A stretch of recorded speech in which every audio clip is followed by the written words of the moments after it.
Howdy, I'm Angus. Welcome to my shop. Thanks for clicking on my first ever YouTube video.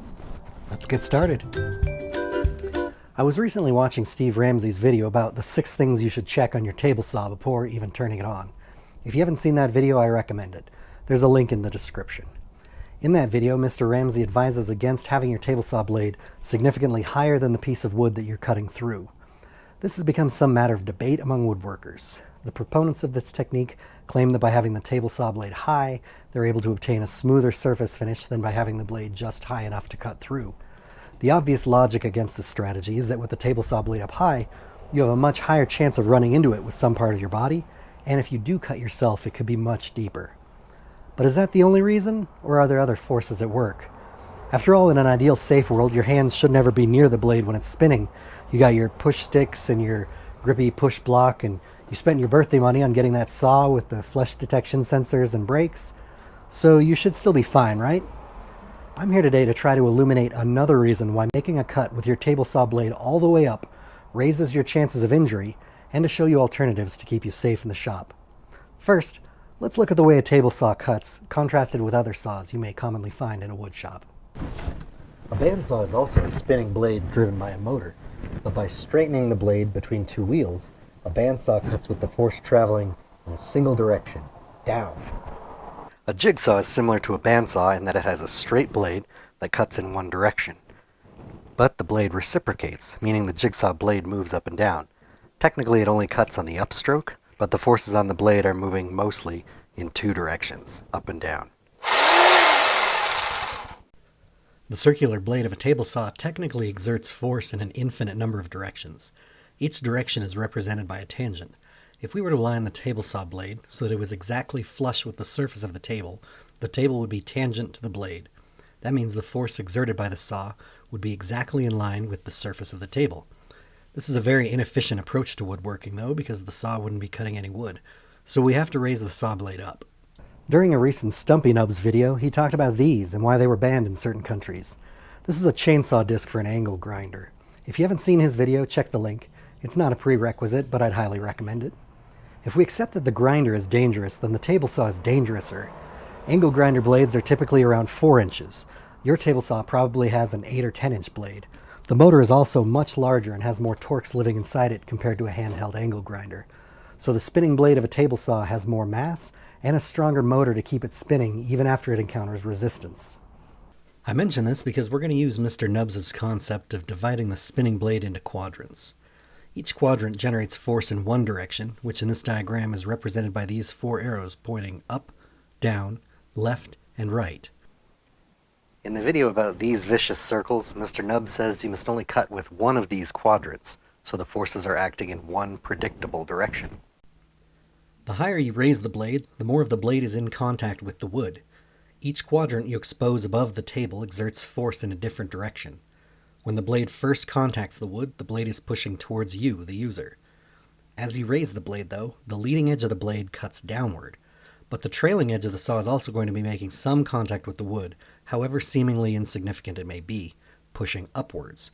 So the saw blade is pushing on the wood in 3 different directions, while you try to keep it straight, pushing it in a 4th direction.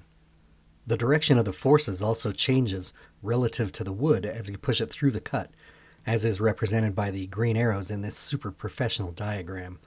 Similar to a sweeping cut with an angle grinder that changes quadrants suddenly, these forces can be difficult to anticipate and may push the wood in an unpredictable direction. As the blade begins to push the wood forwards or up, the wood can rotate ever so slightly. Even an imperceptible amount is enough to cause the wood to bind between the blade and the fence, and the spinning blade throws the wood with great force. This is actually the #1 injury on a table saw, more than cuts or amputations.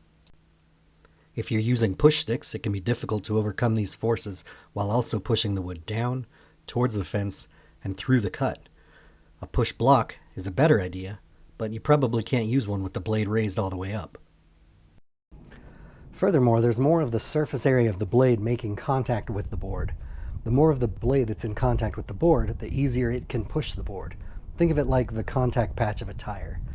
So a higher blade is more likely to induce kickback, and will be able to exert more force on the board that's being accelerated toward your body and or face. But what if the piece of lumber you're cutting is so thick you need to raise your table saw blade up just to get through it? Is there a safe way to cut through thick pieces of wood? Obviously, there's an inherent danger involved in your shop that you will have to decide what level you're willing to accept. But I'm here to tell you, yes, there are safer ways. Here are a few. Using a thinner blade will mitigate some of the forces. A 3/16 inch blade is 25% thinner than a full kerf 1/8 inch blade. Theoretically, that should mean 25% less resistance while pushing through the cut. A better option is to make shallow cuts incrementally. You can flip the workpiece and make twice as much progress before raising the blade. If you're worried about the surface finish, try this little trick. Cut through the board with a series of shallow cuts, raising the blade so the saw cuts a reasonable amount each time. But when you do this, leave the fence ever so slightly wider than the finished piece, less than the blade thickness. Then run the wood through in one pass at the full height, just shaving off that little bit of wood. The blade is again cutting less, so there's less resistance as it cuts. The wood will also only be touching one side of the blade, so the friction against the blade should be slightly lessened.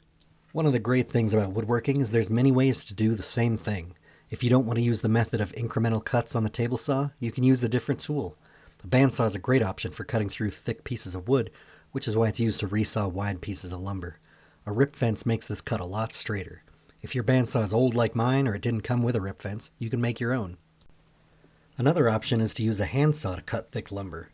To make it easier, you can make a shallow cut on the table saw, then flip the wood and run it through again, making 2 cuts on each side. Then you can use these cuts as a guide to handsaw through.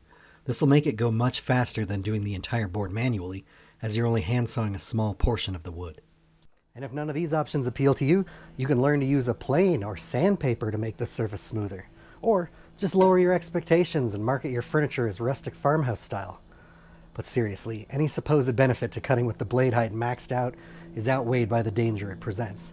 In fact, based on my own unscientific anecdotal evidence, trying to cut through too much wood at once is what causes burning and a choppier surface finish in the first place.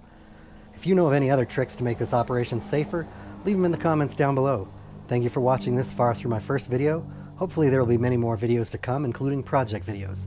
So go ahead and check back in for further videos, click on all of those YouTube buttons, and have a great day being crafty.